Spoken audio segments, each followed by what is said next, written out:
Hora. Então, nesse instante, nós vamos sentando nas nossas cadeiras, respirando fundo, nos ligando aos nossos anjos da guarda, ao mentor que cuida desse estudo, desse trabalho, pedindo a ele que esteja aqui junto conosco, nos dando coragem, estímulo, determinação e principalmente disciplina, para que a gente consiga entender a seriedade desse encontro, desse compromisso. Que nós saibamos, Senhor, usar esses minutos tão curtos para o nosso aprimoramento moral.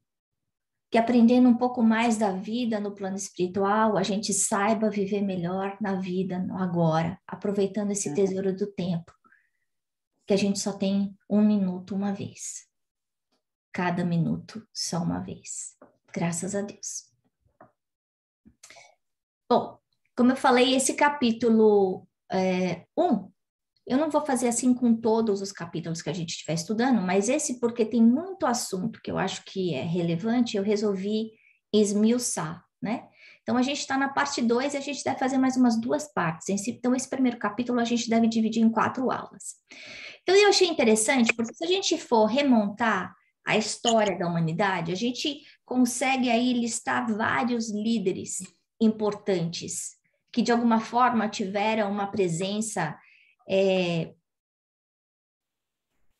remarkable, né, na história. Alguns deles foram colocados aqui, por exemplo, Péricles, né, quando ele voltou, conquistou a Grécia e mudou, eu não sei se vocês sabem, mas Péricles foi quem começou a construção do Panteão, né, em Atenas. Então, ele era um imperador muito bom, mas ele continuava imprimindo os valores de violência da época. Alexandre o Grande, a mesma coisa. Essa época de conquistas, né, do querer mais, de até quando é suficiente, a lei do mais forte. O próprio Constantino, né, que era uma pessoa muito mais religiosa, a gente também vê a religião sendo tratada de uma forma muito rude, muito dura, muito seca. Não era a religiosidade que a gente entende com Jesus, do amor ao próximo, da ajuda, do respeito. E é interessante a gente ver Napoleão, né, como também missionário de Jesus, e a gente sabe disso. Isso, estudando um pouco mais Kardec, né, a gente sabe que Kardec era amigo de Napoleão, e a gente sabe também, acho que está no A Caminho da Luz, que Napoleão ele tinha uma missão. A missão dele não era conquistar o mundo como ele queria, ele se desviou também. E aí a gente vê a dificuldade desses líderes que têm um poder tão grande nas mãos, que têm um magnetismo tão forte, esse espírito de liderança que é fácil envolver as populações, a massa, mas usar isso para o mal. O que é usar isso para o mal? É quando a gente olha para o resultado só para o nosso bem pessoal. Né? Então, essa história de belicosidade, a gente vê que vem vindo escrita há milênios. Isso não é novidade para nós. Isso aconteceu em todos os cantos do planeta. Por quê? Porque nessa época, ou ainda estamos, né, aprendendo isso, apesar de haver essa capacidade intelectual, a gente vê técnicas de guerrilha que até hoje são usadas, né? Técnicas de guerrilha, por exemplo, que eram usadas pelos chineses, que até hoje são estudadas, que essas pessoas tinham uma capacidade muito grande de raciocínio, mas o lado moral ainda não estava lá. E a gente aprende também com Allan Kardec, e isso está no Livro dos Espíritos, que a gente tem que desenvolver 2 asas. A gente tem a asa da intelectualidade e a gente tem a asa da moral, né? E é mais fácil a gente desenvolver essa asa da intelectualidade. Normalmente ela vem primeiro, infelizmente. A gente aqui, quando a gente está encarnado, a gente acaba passando por uma hipnose temporária na matéria e a gente se esquece dos compromissos que a gente fez no plano espiritual. Muitas vezes compromissos que foram assumidos durante décadas de estudo, de trabalho, mas para quem já leu o livro Os Mensageiros, sabe que os espíritos completistas são muito raros. O completista é aquele que vem e reencarna e termina a tarefa da forma que tinha que ter terminado. Agora, uma coisa para a gente se pensar esses espíritos que se desviaram do caminho, que fizeram coisas hediondas para a humanidade, simplesmente em busca do prazer próprio, ou de dinheiro, ou de mais poder, como a gente vê o que aconteceu nas cruzadas, ou nessa época também, porque a violência era muito grande, esses espíritos acabam passando séculos para se redimir. Por quê? Porque eles chegam no plano espiritual, e a gente está estudando aí as zonas infernais, e eles, no momento do desprendimento do corpo físico, os inimigos estão esperando eles. Eles estão lá, do lado da cama. Para quem já leu O Mundo Maior, sabe disso. Eles estão ali, grudadinho na gente o tempo inteiro. Então, é só esperar o espírito se desligar, crau, eles pegam e começam a se vingar. E esse espírito acaba sofrendo durante muito tempo no plano espiritual. Sofrendo da mesma forma que ele fez sofrer. E essa é a lei de Deus, né? Porque muitas vezes é só através da dor que a gente aprende a não fazer o outro sofrer. Esses espíritos, eles estão tão endurecidos que eles precisam desse despertamento meio que a ferro e fogo. E a gente sabe que mesmo aqui no Espiritismo, né, a maior parte de nós chega à doutrina espírita não como passarinho que resolveu cheirar florzinha nova, não. Chega porque está doendo alguma coisa, porque está com um problema no casamento, porque está passando por uma doença seríssima, porque teve um revés na vida, porque perdeu um ente querido e não está sabendo o que fazer, porque não tem mais vontade de viver.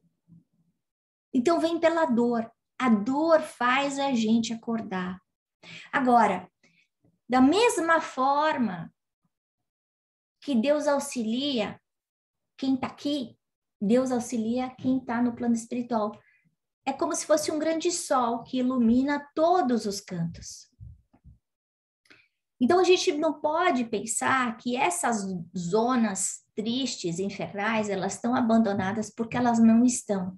Inclusive, a gente sabe que a equipe de Maria é uma das equipes que vai lá para resgatar, para pescar essas almas que estão sofrendo, que estão tão doídas, tão machucadas, e que elas só precisam de um tisquinho de vontade de sair de lá para que elas consigam ser resgatadas. E o convite de Jesus, através desses missionários, ele continua vindo.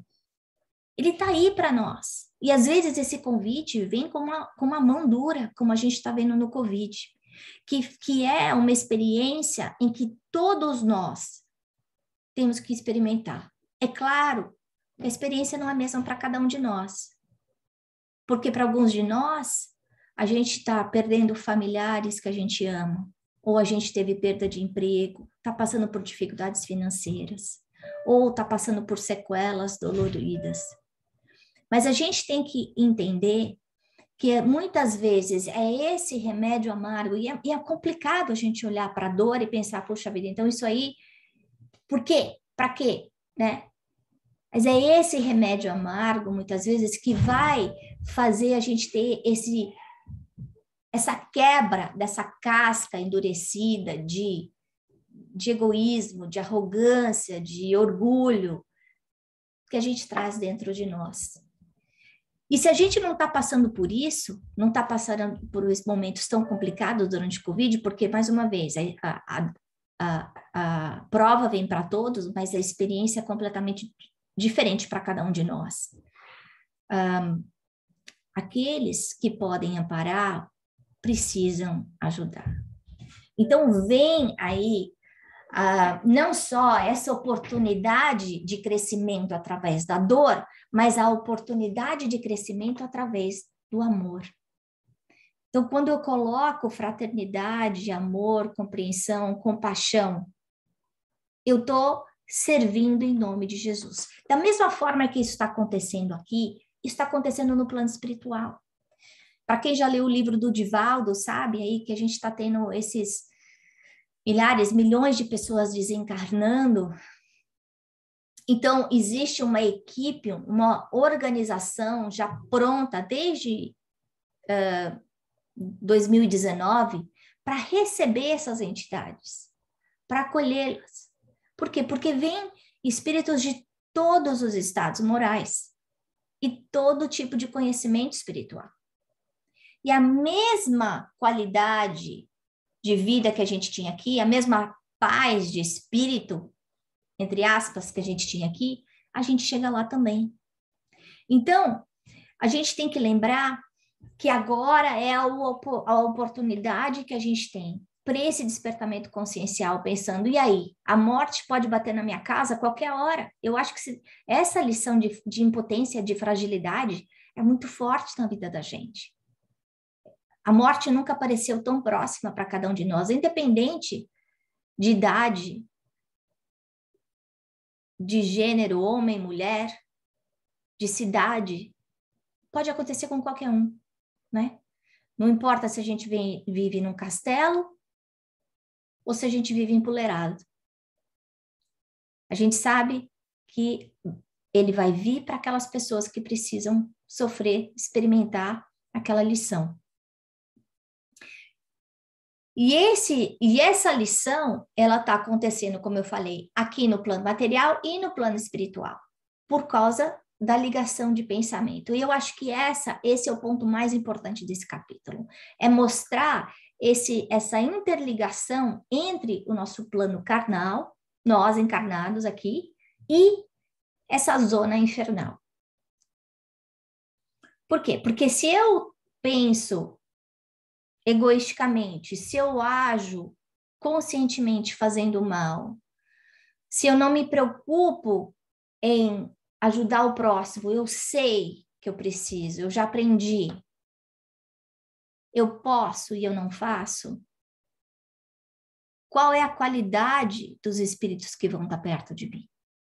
Porque essa zona infernal que a gente vai visitar daqui a pouco, nos próximos capítulos, ela está ao redor de nós. É a rede de Wi-Fi que a gente já conversou.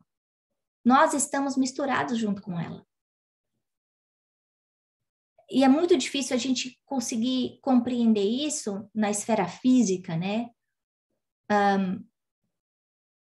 Porque como assim? Tudo tem um espaço geográfico. Sim, mas não no plano espiritual. Não existe uma latitude, uma longitude, porque essa conexão é feita através do pensamento. Então, não importa onde eu estiver, se eu estiver pensando uma coisa, se eu estiver pensando em maçã, eu vou estar ligada com todos os espíritos que estão pensando em maçã. Nesse momento de Covid, se eu estou em desespero, eu vou estar sendo nutrida e eu vou estar nutrindo pensamentos de desespero entre encarnados e desencarnados. Por isso que para tantas pessoas é difícil sair do processo de depressão. Porque a hora que eu entro num processo de depressão, vira aquele buraco sem fundo. Eu me ligo a todos aqueles espíritos de baixa qualidade de pensamento, que acabam me nutrindo desse veneno. E da mesma forma, eu vomitando esse veneno. Da mesma forma, o suicídio. Então, é muito importante a vigilância no momento de prova como esse que a gente está vivendo. A maior proteção que a gente pode ter é qual? É a prece. através da prece, através da leitura de bons livros, a gente se protege, a gente protege a nossa família, a gente protege a nossa casa, o nosso lar, que de uma hora para outra pode ficar tão vulnerável. Mas como eu estava falando, então, a gente vê aqui nessas 2 páginas que a gente está estudando hoje, esse crescimento da humanidade, né? Que tem o crescimento vertical que a gente vê acontecendo aí a passos largos nos últimos 10 anos. De repente, a gente já tem a sonda lá que vai para Marte, já está indo civil para olhar a Lua. Então, as coisas estão acontecendo muito rápido. Se a gente pensar que num piscar de olhos, numa mensagem que eu mando agora, uma pessoa que está no Japão já está recebendo. Gente, plano espiritual é muito mais rápido que o WhatsApp. Mas, de alguma forma, a gente não consegue entender isso. Essas conquistas materiais que a gente está tendo aqui, elas são reflexo de todas as tecnologias que já estão no plano espiritual. Então, a gente traz esse conhecimento, né? Nós, como espíritos ainda falíveis, a maior parte de nós traz esse conhecimento intelectual, mas sem o lado moral.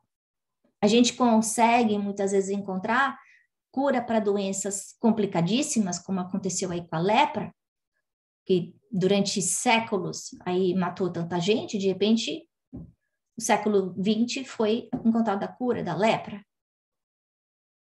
Ou, para alguns casos, a cura do câncer. Mas e a cura das doenças espirituais? Essa a gente não consegue curar com a ciência da matéria. A gente só consegue curar com a ciência espiritual, com a nossa reforma moral, com a nossa conduta, com a qualidade do nosso pensamento. Tudo que está aqui na Terra é passageiro, é transitório. Posso comprar o melhor carro, mais lindo, cheio de todos os efeitos possíveis. Daqui 5 anos ele está obsoleto. Daqui 1 ano, 2 anos, já tem carros melhores do que eles. Então, se eu coloco todas as minhas esperanças e expectativas só nessa transitoriedade material, eu vou me frustrar. Porque hoje eu tenho, amanhã eu não sei. Porque tudo que eu tenho, na verdade, não é meu, é empréstimo. Até o meu corpo é empréstimo. Porque a hora do desprendimento do espírito do corpo, o corpo, a gente sabe que vai voltar para onde? Para a terra. Vai virar adubo. Então, o corpo é só um instrumento pelo qual o meu espírito consegue se expressar aqui na terra, na matéria. Então, a gente tem esse lado vertical. E a gente também... Desculpa, eu troquei aqui. Na verdade, esse aqui é o horizontal e esse aqui é o vertical. E a gente tem, então o que eu estava falando é do horizontal, né? Então, essa parte da matéria. E a gente também tem o crescimento vertical. O que eu quis dizer com esse crescimento vertical? É o crescimento em que a gente se liga a Deus. Então, o nosso crescimento como progresso não pode ser só assim, ele tem que ser assim. A gente tem que se aprimorar intelectualmente e moralmente. Essa conexão com Deus, né? E se a gente pensar nesse vértice aí vertical, como se fosse um elo de ligação com Deus. E a comunicação com Deus é feita através de quê? Qual que é a linguagem? É o amor.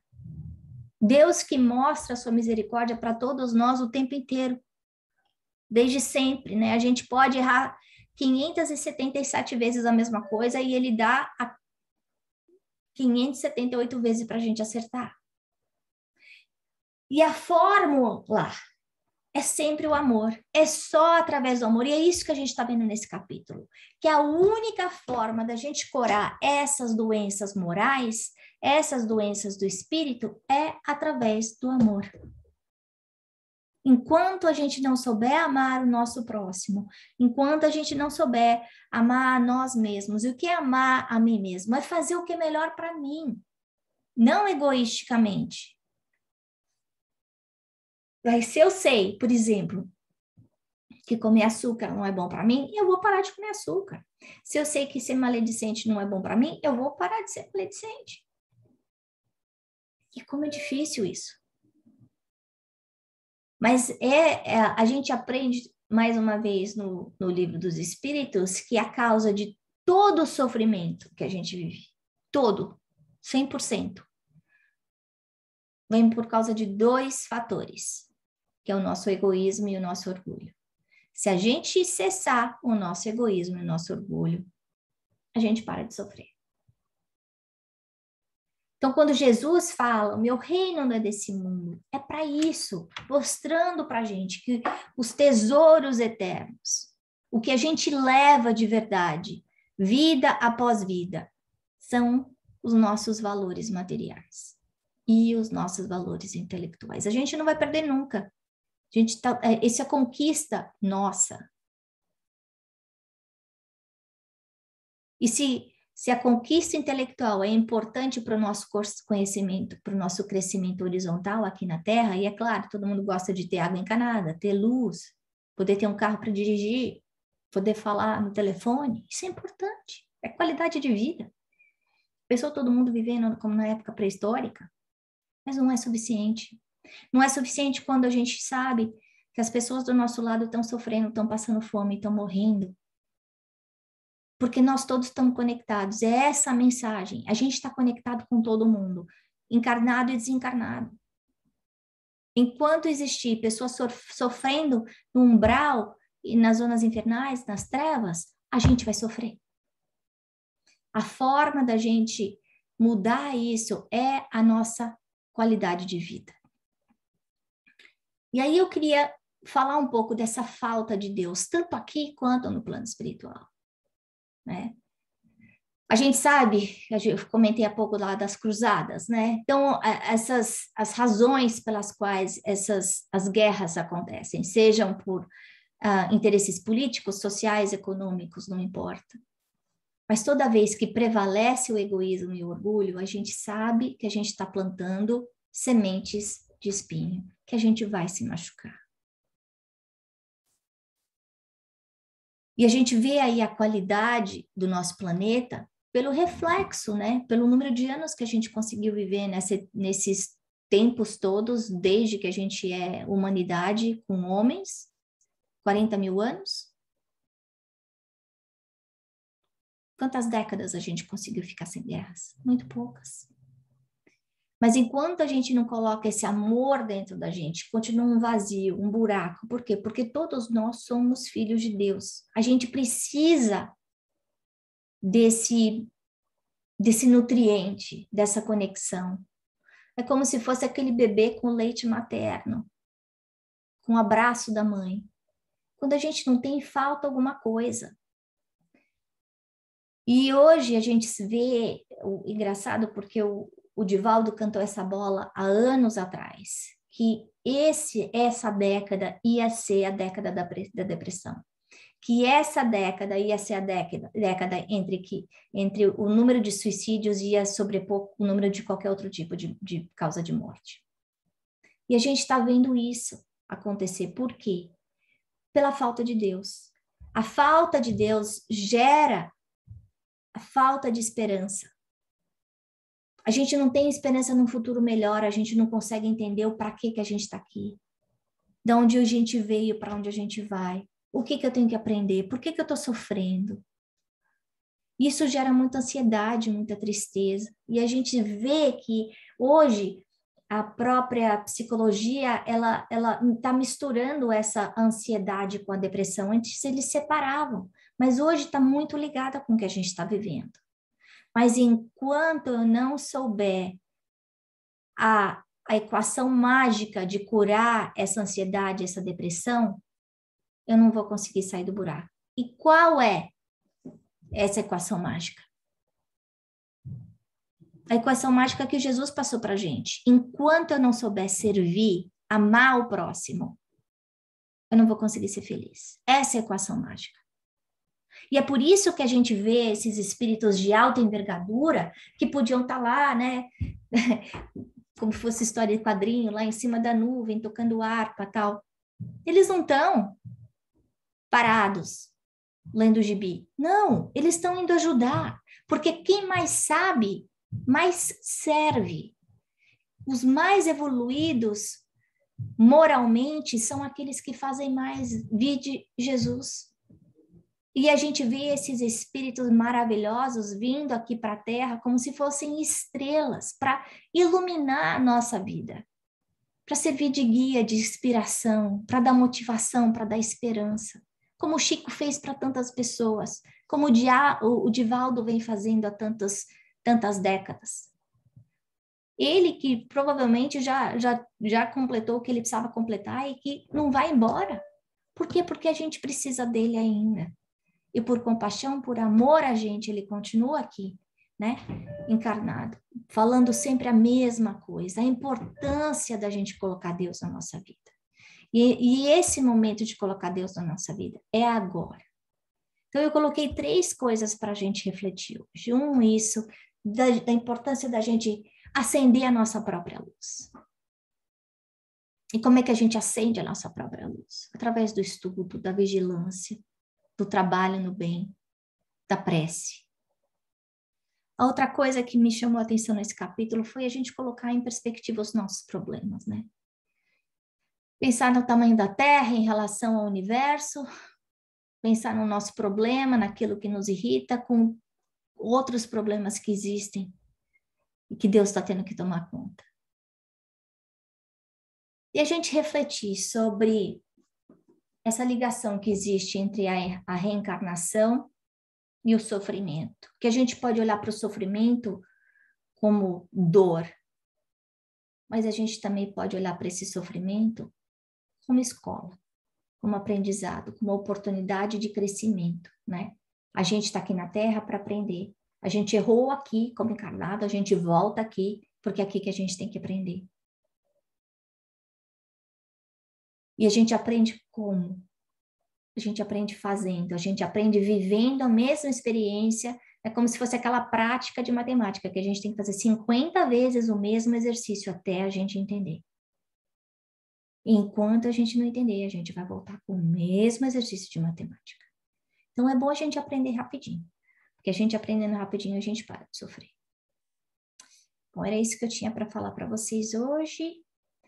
E agora a gente pode conversar um pouquinho. Quem quer falar?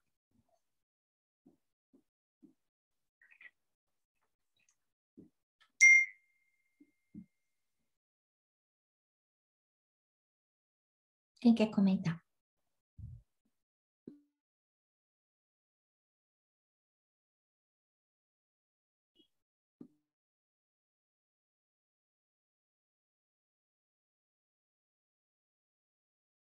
Você tá no mudo, Ana. Eu sei. E aí, ninguém vai falar? Eu tô speechless hoje. Tudo isso, é. Hoje eu só me obsessei de falar. É muita coisa. Gente, se eu for pensar, é 1,5 página que a gente leu. Não é uma coisa impressionante isso? A gente estava comentando isso comigo agora, tipo, a gente, na verdade, a gente tá lendo, lendo de novo o primeiro capítulo toda hora, porque a gente fala muito isso em momentos diferentes da sua vida, quando você olha o mesmo livro, você tem diferentes entendimentos, né, diferentes lições. Mas no caso desse livro, eu acho que a cada vez que você lê, mesmo no mesmo período que você está da vida, você enxerga coisas que você não enxergou. Então, tipo, muitas coisas que você falou, a gente comentou aqui, tipo, nossa, a gente não tá, nenhum dos dois tinha visto isso assim tão claramente como a Ana está trazendo. Então, é muito denso, entendeu? Eu acho isso interessante. Se a gente for pensar, por exemplo, há 20, 30 anos atrás, né? A gente entrava numa livraria, a gente não achava muito livro de autoajuda, né? Eu lembro quando começou aquele Léo Buscaglia, né? Quando ele criou o curso, né, de felicidade, acho que foi na UCLA. E que era uma coisa completamente nova, né? Porque todo mundo estudava sofrimento, mas ninguém estudava como ser feliz, né? E de repente, hoje a gente entra numa Barnes Noble, ou se a gente der um search numa Amazon, quantos livros de autoajuda a gente vai achar? Então não falta sugestão, não falta blog. É impressionante isso, né, da tecnologia hoje, que a gente consegue se envolver se conectar com gente do mundo inteiro, e muitas vezes aquela pessoa que está no quarto do lado a gente não fala. O filho da gente fica trancado o dia inteiro na frente do computador e eu não sei o que aconteceu, quem que ele viu, com quem que ele conversou, o que que ele está sentindo. Mas eu sei todas as roupas que a fulana de tal usou no aniversário dela, na festa que aconteceu não sei aonde, que namorado que a atriz não sei o que lá está trocando pela quinta vez esse ano. Quer dizer, mas eu não sei o que está acontecendo dentro do mesmo teto. E eu não tô, todo mundo sabe aqui, eu sou da área da tecnologia, eu amo tecnologia, então eu não tô preaching against technology, não é isso. O que eu estou querendo dizer é o mau uso dessa ferramenta. Que a gente pode usar essa ferramenta para conectar com pessoas que a gente ama, que se importam com a gente, para a gente poder aprender, porque imagina a gente criança, né? Eu estudei, lá em casa tinha Barça. Se eu falar para o meu filho o que é Barça, acho que a maior parte de vocês nem sabe o que é Barça, né? Então, hoje abre lá o Wikipedia, sabe tudo, dá um Google, pronto, conhece, responde tudo que as perguntas. Então, e essa é uma beleza, né, da gente ter informação na ponta dos dedos. Mas e o que a gente faz com essa informação? É o mais importante, né? E eu senti a mesma coisa que o Miguel, assim, tem que ler, eu já tinha lido e eu tô lendo de novo antes das nossas aulas, e só que agora meu livro está inteiro grifado, porque eu grifo uma parte, depois eu leio, eu grifo a outra, eu grifo a outra, quando eu olho tá tudo grifado. E o que eu fiquei mais, assim, impressionada, não impressionada, mas o que mais me chamou a atenção nessa partezinha que a gente leu, que tem tanto conteúdo, é quando ele fala que a gente usa a eletricidade, sabe usar bem a eletricidade, entende de eletricidade, mas não tem a mínima ideia de como o nosso pensamento é tão forte, tão poderoso, que é capaz de, que, enfim, comanda a nossa vida, comanda tudo. E, enfim, é isso. Tem um livro de Emmanuel que chama Pensamento e Vida, que eu adoro, o Haroldo também adora. Vive falando do pensamento e vida, e quando a gente estava no jazz, foi um dos primeiros livros que a gente estudou do trabalho da família. A Deise e a Cris devem lembrar, a Cris dava aula junto comigo no trabalho da família, revezava comigo. Lembro, E sim. esse livro é um livro que o Emmanuel escreveu falando que é para quem, para os tempos modernos, para quem está com pressa, para quem não tem tempo para perder. Então, todo mundo que está aqui. Esse livro, você lê o capítulo e você fala, o que é isso?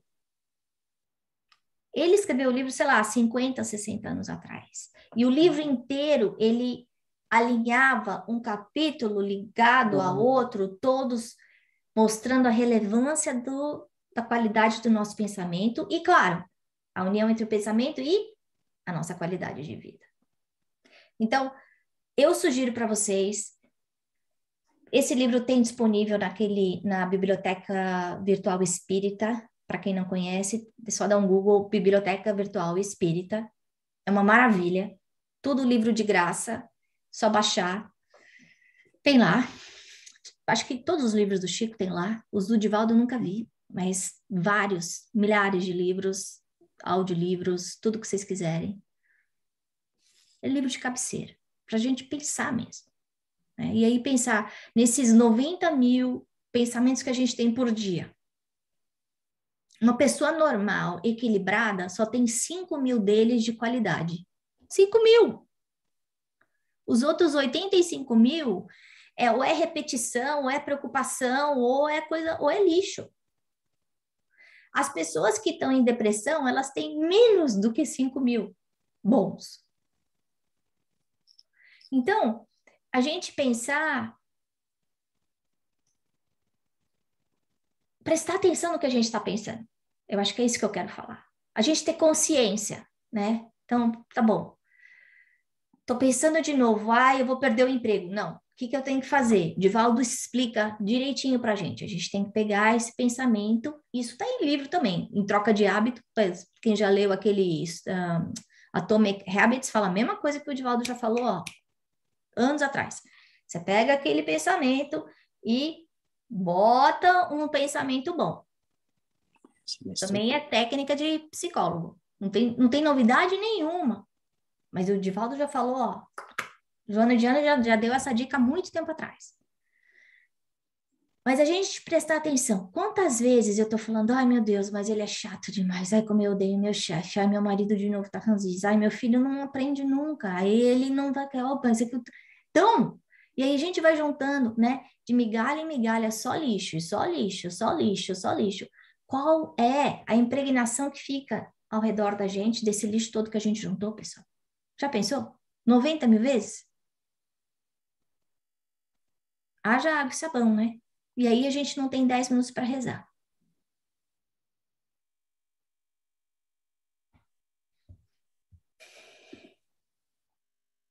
Mais algum comentário antes da gente encerrar?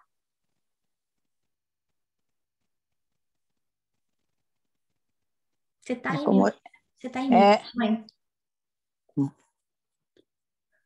Fala, dona Odete.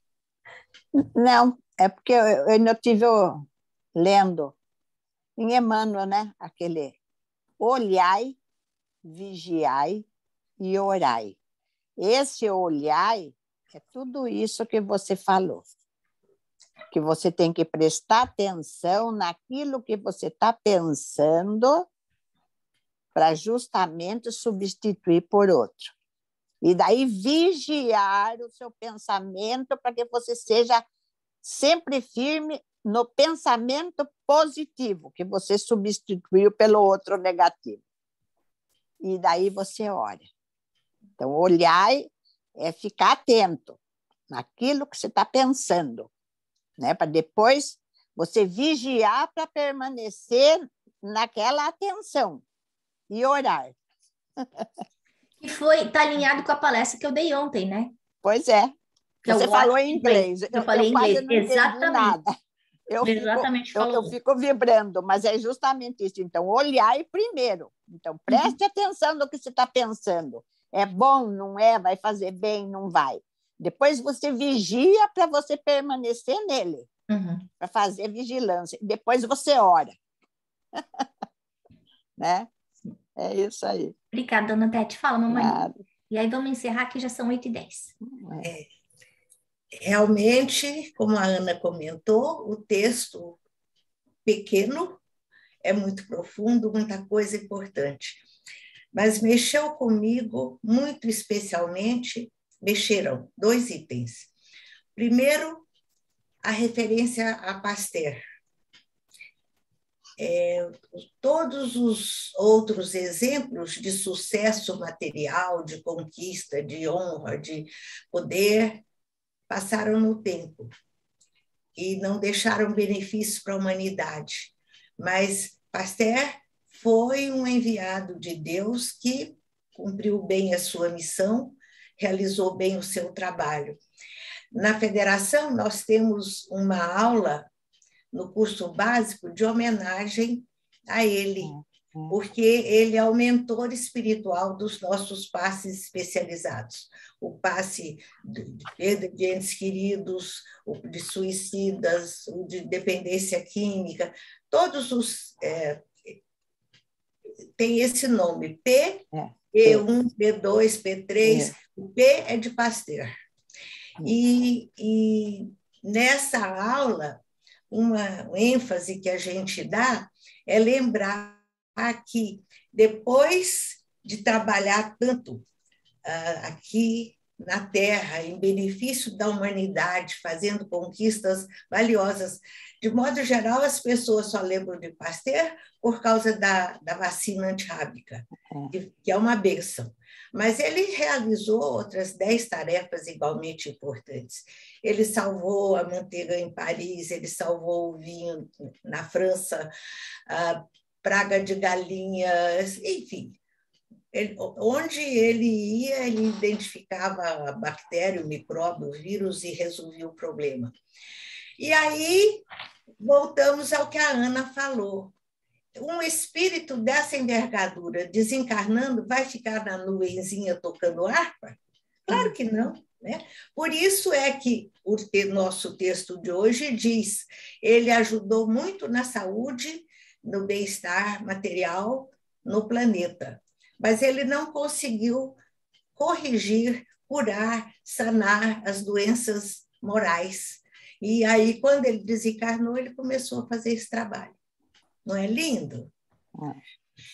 E o segundo item que chamou a minha atenção foi a comparação que André Luiz faz com amor, como força poderosa, mais poderosa do que uma bomba atômica.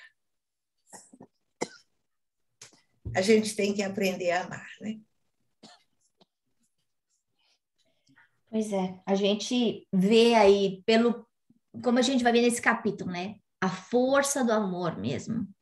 A diferença que faz. Eu estou lembrando do livro, mais uma vez, No Mundo Maior, lá do Calderaro, lá que está ajudando numa desobsessão e tal. Aí chega numa hora, não sei se vocês lembram disso, algumas de vocês já estavam no curso do Mundo Maior aqui. Aí o Calderaro, que é um espírito já bem evoluído, falou assim, agora eu não consigo mais ajudar, porque de agora em diante precisa ser alguém que ame muito. E eu ainda não cheguei lá. Aí ele vai lá e chama uma outra entidade, uma senhorinha, que eu não lembro o nome, mas que era só amor. E ela vai lá, conversa lá com os dois, com aquela situação complicada, era o Camilo lá com o moço lá que tinha adotado, e ela resolve. 2 conversinhas, plá, plum, plum, com amor, né? Então, eu acho que esse é o remédio, e esse é a semente desse livro, que é para a gente fazer brotar dentro da gente, né? Que é com amor que a gente vai resolver, não é com briga, não é com pedra, não é com grito, não é com soco, não é com revolta, nem com Deus, nem com aquelas pessoas que estão com a gente, é com amor, né?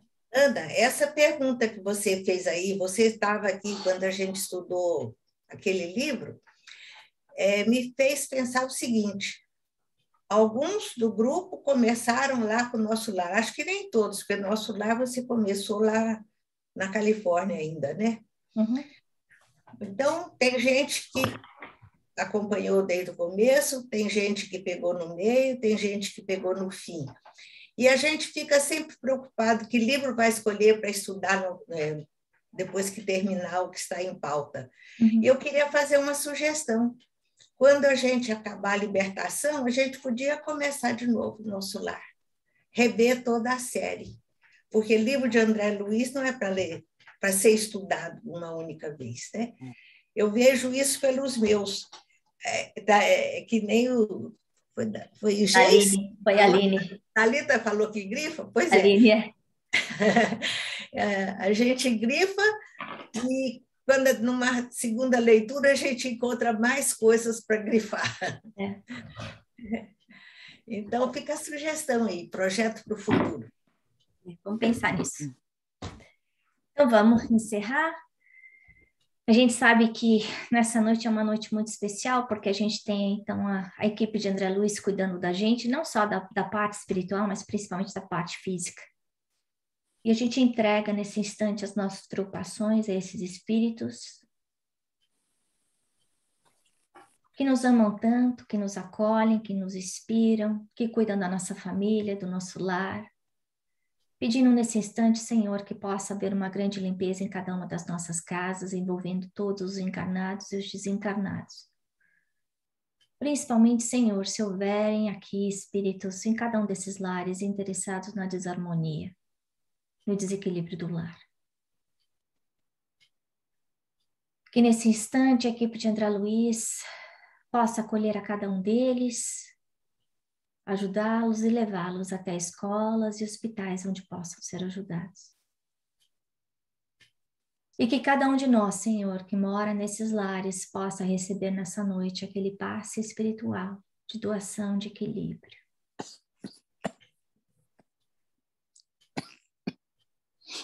Vamos pedir em especial pela Sofia, que acabou de nascer, que está com a Geice, por esse bebezinho, que começa uma nova história, Senhor. Vamos pedindo por todos aqueles que colocaram os nomes nos livros, que pedem por preces, que desencarnaram recentemente.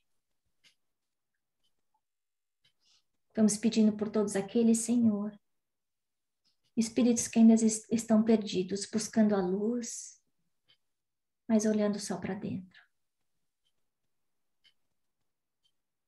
Que possam passar por esse despertamento consciencial, possam ser ajudados, Senhor,